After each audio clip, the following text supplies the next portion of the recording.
Hello everyone, welcome to Super Coaching by Textbook.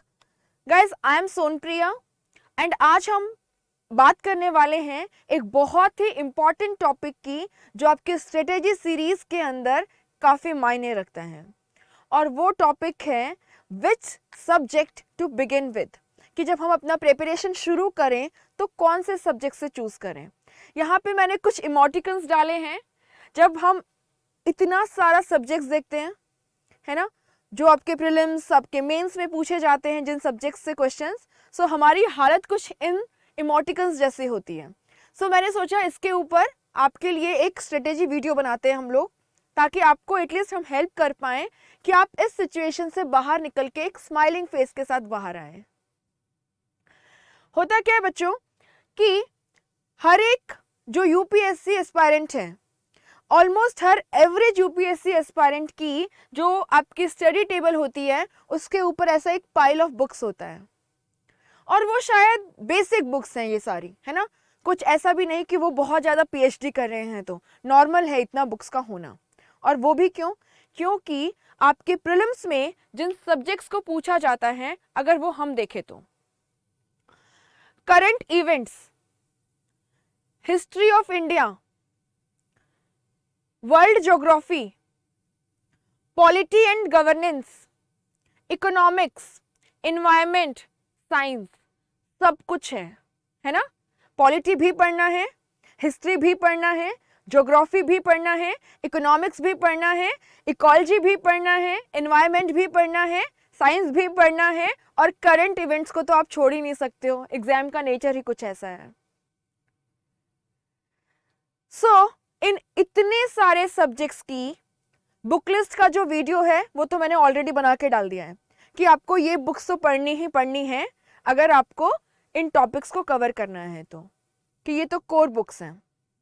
But अभी भी एक क्वेश्चन फंसता है दिमाग के अंदर कि यार इतनी सारी किताबों में से मैं कौन सी किताब या कौन से सब्जेक्ट से शुरू करूं। बच्चों, मैंने सोचा एक वीडियो बनाती हूं जो आपको हेल्प करेगा ये डिसाइड करने में कि आपको किस सब्जेक्ट से स्टार्ट करना है। इस वीडियो में मैं बिल्कुल भी ये क्लेम नहीं करूंगी कि आपको इसी सब्जेक्ट से शुरू करना चाहिए, क्योंकि जैसा मैं अपनी हर स्ट्रेटेजी वीडियो में कहती हूं कि हम में से हर एक बंदा जो है वो अलग है। Each one of us is different, है ना। हमारी जो अप्रोच होती है चीज़ों को लेकर के, जो हमारे लिए काम करेगी, जो चीज़, जो स्ट्रेटेजी हमारे लिए वर्क करेगी, वो डिफरेंट हो सकती है। लेकिन फिर भी कुछ कॉमन पॉइंटर्स होते हैं, है ना। कुछ कॉमन पॉइंटर्स होते हैं जो आपको हेल्प करेंगे ये डिसाइड करने में कि आप अपने प्रिपरेशन जो है उसे एक डायरेक्शन कैसे दें, कैसे उसको प्लान करें, कैसे एक सब्जेक्ट पकड़ें कि मुझे यहाँ से शुरू करना है और बाय द टाइम मैं अपना दिसंबर तक पहुँचूँ तो मेरा ये सब हो जाना चाहिए। स्टार्ट कैसे किया जाए। कहते हैं ना, स्टार्ट करना सबसे इंपॉर्टेंट होता है, क्योंकि अगर आप स्टार्ट कर देते हैं तो half the battle is done, है ना। Half the work is done, half the battle is von.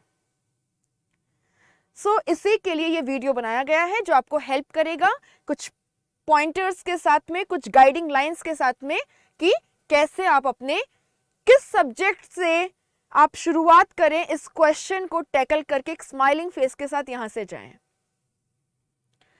बच्चों, ये आपके प्रीलिम्स का सिलेबस है, ठीक है। ये मैंने यूपीएससी के नोटिफिकेशन से एज इट इज लिया है। अक्सर आप बार बार पूछा करते हैं कि सिलेबस क्या है। ये आपके प्रीलिम्स एग्जाम का, जो आपकी प्रारंभिक परीक्षा होती है, उसका सिलेबस है। प्रारंभिक परीक्षा के पेपर 1 का सिलेबस वो है। पेपर 2 जो आप सी सेट कहते हो, उसका सिलेबस यहां पे एज इट इज नोटिफिकेशन से है। साथ ही में आपका जो मेंस है, मेंस के अंदर भी आपके कुछ कंपल्सरी पेपर्स, है ना, और उसके साथ साथ में आपका एसए का पेपर, एंड एसए के पेपर के अलावा आपके 4 जनरल स्टडीज के पेपर होते हैं, है ना। आपके 4 जनरल स्टडीज के पेपर होते हैं। अगर मैं ब्रॉडली बताऊं तो आपके पेपर 1 में आपका art and culture, history, geography और सोसाइटी आता होता है। आपके पेपर 2 में governance, constitution, polity, social justice, international relation. आपके पेपर 3 में economy, technology, biodiversity, environment, security, disaster management. आपके पेपर 4 में एथिक्स, इंटेग्रिटी एंड एप्टीट्यूड। उसके अलावा आपके 2 ऑप्शनल सब्जेक्ट के पेपर भी होते हैं। जो भी आप ऑप्शनल सब्जेक्ट चुनते हो उसका एक पेपर 1 और उसी का पेपर 2। अब जब इतनी सारी पढ़ाई करनी है तो आपको खुद ही समझ में आ गया बुक लिस्ट तो बड़ी होती है, तो शुरुआत कैसे करें, है ना। अब इस कंफ्यूजिंग फेज से कैसे डील किया जाए तो मैं आपको बताती हूँ। बच्चों देखो, कुछ ना फैक्टर्स होते हैं जो आपको हेल्प करेंगे कि मैं किस सब्जेक्ट से स्टार्ट करूं। सो यहाँ पे आपका जो फर्स्ट पॉइंटर है वो है कि आपको सबसे पहले क्या करना है। आपको सबसे पहले यूपीएससी का जो सिलेबस मैंने आपके लिए यहाँ पे डाला है उसके गो थ्रू करना है। आपको एक बार उसको पढ़ना है अच्छे से। सिलेबस कहाँ मिलेगा? सिलेबस यूपीएससी का जो नोटिफिकेशन होता है उसके अंदर आता है। सो अगर आप 2023 के लिए प्रिपेयर कर रहे हैं तो भी आप 2022 का जो नोटिफिकेशन आया था फरवरी 2022 में, उस नोटिफिकेशन को यूपीएससी की ऑफिशियल साइट से डाउनलोड कर लीजिए। यूपीएससी की ऑफिशियल साइट है, जिन लोगों को नहीं पता,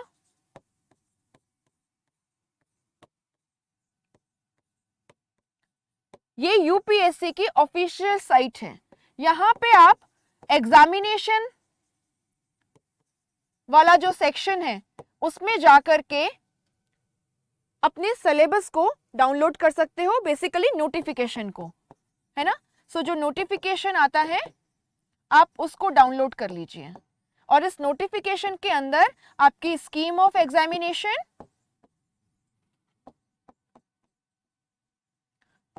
कि एग्जामिनेशन में कितने पेपर होते हैं प्रीलिम्स के अंदर, उनका कितने मार्क्स होते हैं, कितना वेटेज होता है। मैंने जैसे आपको एक स्क्रीनशॉट दिखाया, मैंने लिया है वहां से, है ना। आपका सिलेबस प्रीलिम्स का क्या होता है, मेंस का सिलेबस क्या होता है, यहां पे आपको मेंस का डिटेल्ड सिलेबस भी मिल जाएगा, ठीक है। सो आपकी प्रारंभिक परीक्षा और आपकी मुख्य परीक्षा दोनों का आपको डिटेल सिलेबस भी मिल जाएगा। सो आप एक बार जब सिलेबस के थ्रू गो थ्रू करेंगे तो आपको 2-3 चीजों का पता लगाना है और वो आपसे बेहतर कोई नहीं लगा सकता। या तो आपका कोई मेंटोर हो पर्सनल, है ना, या आप खुद। सो आपसे ज्यादा आपको कोई नहीं जानता, इसलिए मैं आपको रिक्वेस्ट करूंगी कि आप एक बार सिलेबस के थ्रू जाइए, उसको ढंग से स्टडी कीजिए एंड फिर 2-3 चीजों का पता लगाइए। पहला,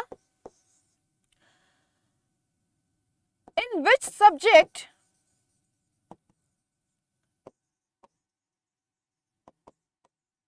you think you are good,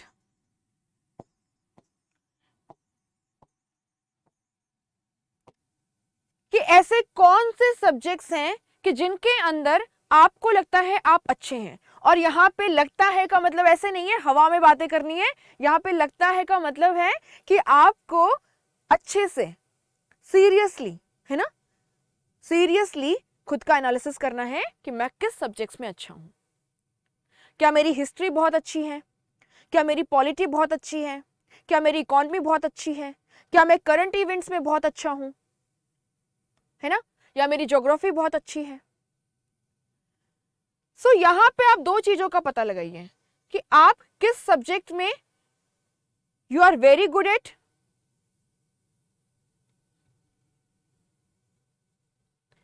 किन सब्जेक्ट्स में आप बहुत अच्छे हैं, और दूसरा आप यहां पता लगाइए कि किन सब्जेक्ट से आपको बहुत डर लगता है, आप वीक हैं उनके अंदर और आपको उन सब्जेक्ट से फियर है, डर लगता है। यहां पे आप गुड हैं एंड कॉन्फिडेंट भी हैं। अब यहाँ पे एक और ग्रुप होता है जो मुझसे अक्सर आप लोग अपने चैट बॉक्स में जब मेरी रेगुलर क्लासेस होती है तो पूछते होते हैं कि मैम हम ना नॉन टेक्निकल बैकग्राउंड से नहीं हैं। सो हम टेक्निकल बैकग्राउंड से हैं बेसिकली, या तो मैं इंजीनियर हूँ या मैंने कभी आर्ट्स नहीं पढ़ा है, आर्ट्स के सब्जेक्ट्स नहीं पढ़े हैं, सो मैं कैसे शुरू करूं, मुझे कैसे पढ़ना चाहिए, ये भी एक क्वेश्चन होता है। सो जिस इंसान के लिए सारे सब्जेक्ट्स है ना, एक होते हैं जिनको थोड़ा सब्जेक्ट्स का नॉलेज है कि हिस्ट्री अच्छा है या पॉलिटी अच्छा है या इकोनॉमी अच्छा है या ज्योग्राफी अच्छा है या पॉलिटी कमजोर है, हिस्ट्री कमजोर है, व्हाटएवर, आपको अपनी स्ट्रेंथ और वीकनेस पता लग सकती है। बट कोई हो सकता है जिसका टेक्निकली बहुत स्ट्रांग हो, वो उसका इंजीनियरिंग बैकग्राउंड बहुत अच्छा हो रहा हो, लेकिन उसको अब अगर आईएएस की एग्जाम देनी है तो उसको ये सारे सब्जेक्ट्स भी पढ़ने हैं, हो सकता है जिनके टच में वो स्कूल के बाद शायद नहीं रहे हों। सो जो टेक्निकल बैकग्राउंड के बच्चे हैं, जो टेक्निकल बैकग्राउंड के बच्चे हैं, उनके लिए थोड़ा डिफिकल्ट होता है कि किस सब्जेक्ट में वो बहुत अच्छे हैं या वीक हैं। उनके लिए ऑलमोस्ट ऑल सब्जेक्ट्स जो हैं वो इक्वल लेवल पे होते हैं ना, ऑल सब्जेक्ट्स आर इक्वल। उनके लिए सभी जो विषय हैं वो इक्वली गुड हैं, है ना, सारे उनको एक जैसे ही लगते हैं, कुछ ज्यादा फर्क पड़ता नहीं उनके लिए। सो एक ये ग्रुप होता है।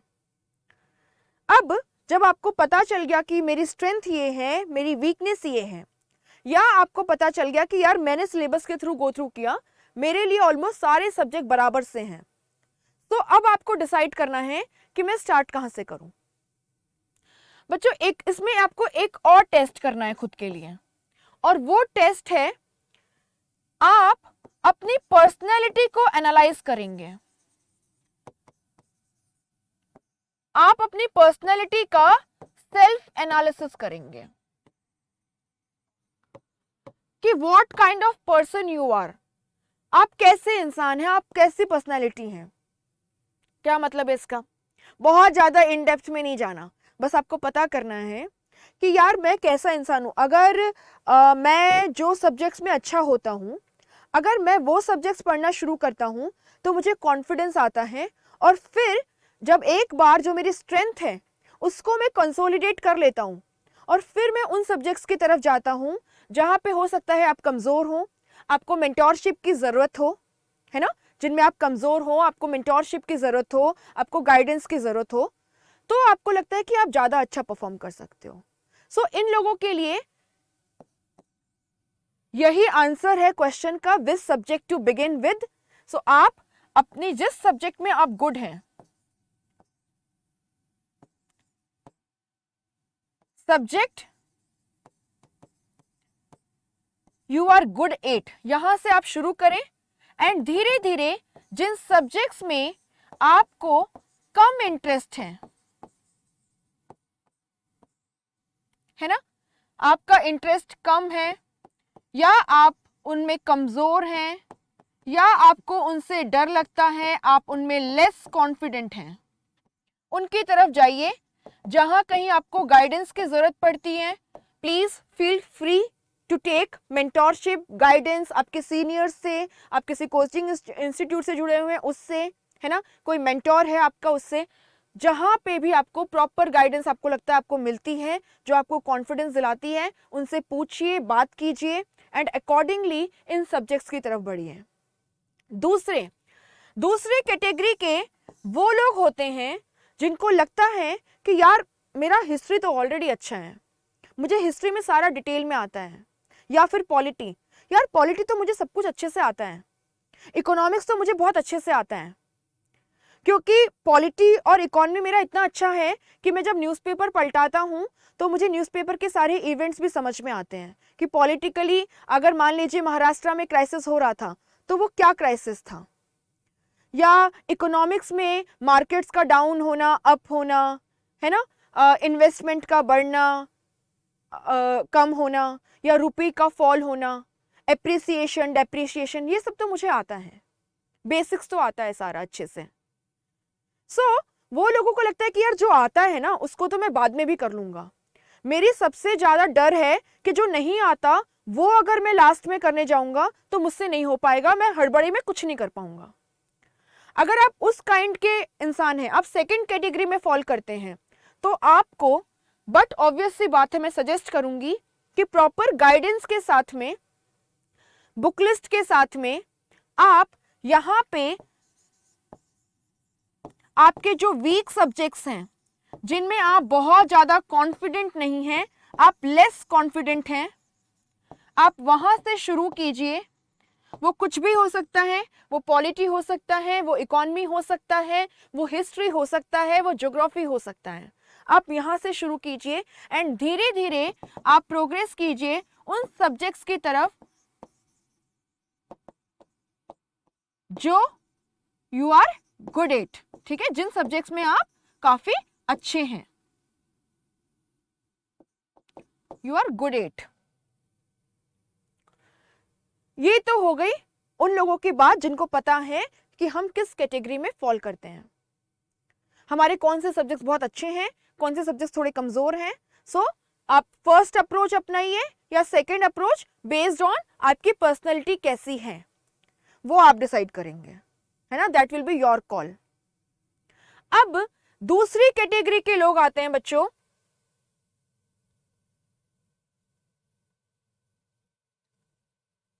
दूसरी कैटेगरी मैंने बोला कि वो बच्चे हैं जो टेक्निकल बैकग्राउंड से हैं, जिनको नहीं पता कि मैं कैसे शुरू करूं, क्योंकि उनको लगता है कि मेरे लिए सारे सब्जेक्ट्स बराबर हैं, ना तो कोई बहुत ही अच्छा है ना तो कोई बहुत ही खराब है, ऑलमोस्ट सब सेम सेम सा है, या फिर मुझे कुछ पता ही नहीं है ढंग से जो आपके नॉन टेक्निकल सब्जेक्ट्स हैं इनके बारे में।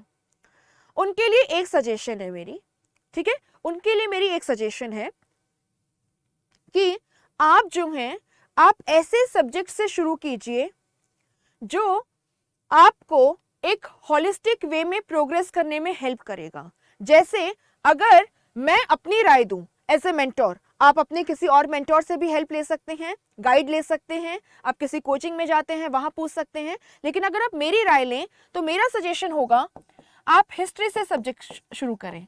और ये इसलिए नहीं कह रही हूं कि मैं हिस्ट्री पढ़ाती हूं, बट बच्चों अगर आपको पॉलिटी का करंट में क्या चल रहा है राजनीति के अंदर वो समझना है, या हमारा कॉन्स्टिट्यूशन अच्छे से समझना है, तो आपको उसका हिस्टोरिकल बैकग्राउंड पता होना चाहिए, उसका इतिहास क्या है।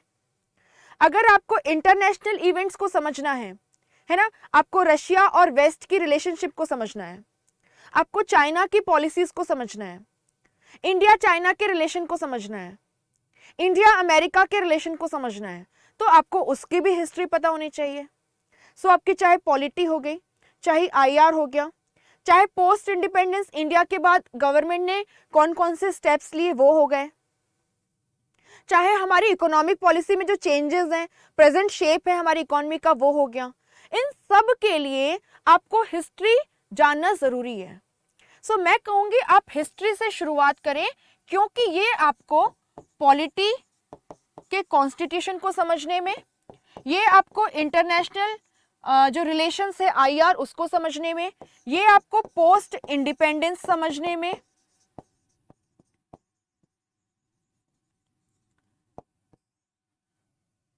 And what else, yes economy, है ना, प्रेजेंट शेप ऑफ इकोनॉमी, इन सब को समझने में ये आपको हेल्प करेगा। सो बिगिन विद दिस। फिर क्या होगा, जब आपने एक बार हिस्ट्री अच्छे से कर लिया तो मेरी राय रहेगी आपके लिए कि आप यहां पे पॉलिटी एंड इकोनॉमिक्स की तरफ बढ़िए।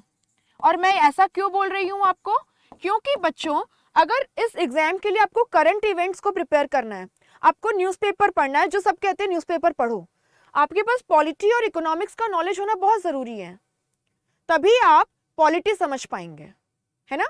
सो पॉलिटी या करंट इवेंट्स को समझ पाएंगे। सो मेरी राय रहेगी इसके बाद आप पॉलिटी और इकोनॉमिक्स को पकड़िए, पॉलिटी एंड फिर इकोनॉमिक्स। इससे क्या होगा, आप जो करंट डेवलपमेंट्स हो रहे हैं, जो न्यूज़पेपर है आपका, उसके अंदर आपको ये हेल्प करेगा, न्यूज़पेपर रीडिंग में एंड करंट डेवलपमेंट्स को बेटर अंडरस्टैंड करने में।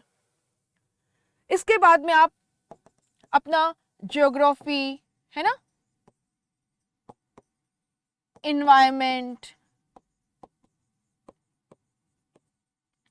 एंड साइंस, इनकी तरफ बढ़ सकते हैं। इनकी तरफ बढ़ सकते हैं। So this will be a good strategy if you follow this, क्योंकि ये आपको एक कॉम्प्रिहेंसिव मैनर में सारे बेसिक सब्जेक्ट्स कवर करवा रही है। एक बार जब आपने ये सारे बेसिक सब्जेक्ट्स कवर कर लिए तो आपके लिए आसान होगा आपके एस्से पेपर से डील करना, है ना, आपके मेंस के पेपर्स को लिखना, प्लस ये आपको हेल्प करेगा आपके ऑप्शनल को डिसाइड करने में, क्योंकि जब एक बार बेसिक सब्जेक्ट्स हो जाते हैं तो आपको समझ में आने लगता है कि आप किस में ज़्यादा अच्छा कर रहे हो, मैं पॉलिटी मेरी स्ट्रेंथ है या हिस्ट्री मेरी स्ट्रेंथ है, और फिर आप अच्छा ऑप्शनल सब्जेक्ट चुनेंगे और फाइनली अच्छे मार्क्स लाने की चांसेस बढ़ जाते हैं। So this should be the approach. So now I hope you will be with a smiling face, right? So कैसे अप्रोच करना है, अपनी स्ट्रेंथ और अपनी वीकनेस को समझें, अपनी पर्सनैलिटी का थोड़ा सा एनालिसिस करें, जहां कहीं जरूरत हो मेंटोर्स की हेल्प लें, गाइडलाइन लें, अपने सीनियर्स से पूछें, भाई बहन से पूछें, जो कोई आपको गाइड कर सकता है, किसी कोचिंग से जुड़े हुए उसकी हेल्प लीजिए। Try to maximise your gain from whatever mentorship you are taking. जहां कहीं से मेंटोरशिप ले रहे हो बस आपको राइट गाइडेंस मिल जाए, इतना है। जो नॉन टेक्निकल जिनके वीक होते हैं, जो टेक्निकल बैकग्राउंड से होते हैं, उनके लिए भी मैंने आपको अप्रोच बता दिया है कि आपको किस अप्रोच को फॉलो करना है। सो बेसिकली यही पॉइंट्स हैं, ठीक है। मैं समराइज करूंगी, अपनी स्ट्रेंथ्स एंड वीकनेस को समझें,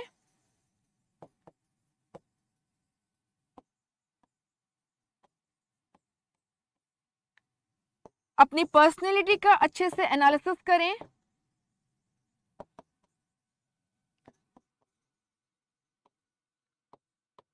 मेंटोरशिप लेने से ना डरें, मेंटोरशिप जहां कहीं जरूरत पड़े टेक हेल्प। नेट पे इतने सारे सोर्सेज हैं, इंटरनेट पे, है ना, जहां कहीं कोई राइट गाइडेंस दे रहा है ले लीजिए। एंड जो टेक्निकल बैकग्राउंड से हैं उनको भी मैंने बता दिया कि उनको अपने सब्जेक्ट्स कैसे स्टार्ट करें इस क्वेश्चन का solution. Guys, thank you so much, hope this video will help you, and we at Testbook are having our super coaching programme, जो आपको एक अफोर्डेबल कॉस्ट पे क्वालिटी एजुकेशन प्रोवाइड कर रहा है, क्वालिटी मटेरियल प्रोवाइड कर रहा है, गाइडेंस प्रोवाइड कर रहा है आपके यूपीएससी सिविल सर्विसेज के लिए। एंड आपकी जो फीस है वो यहाँ पे केवल 2500 रुपीज पर मंथ है, और वो भी आपको नहीं पे करनी है if you use this coupon code SON20 SON20, आपको 20% का डिस्काउंट मिल जाएगा। Thank you so much.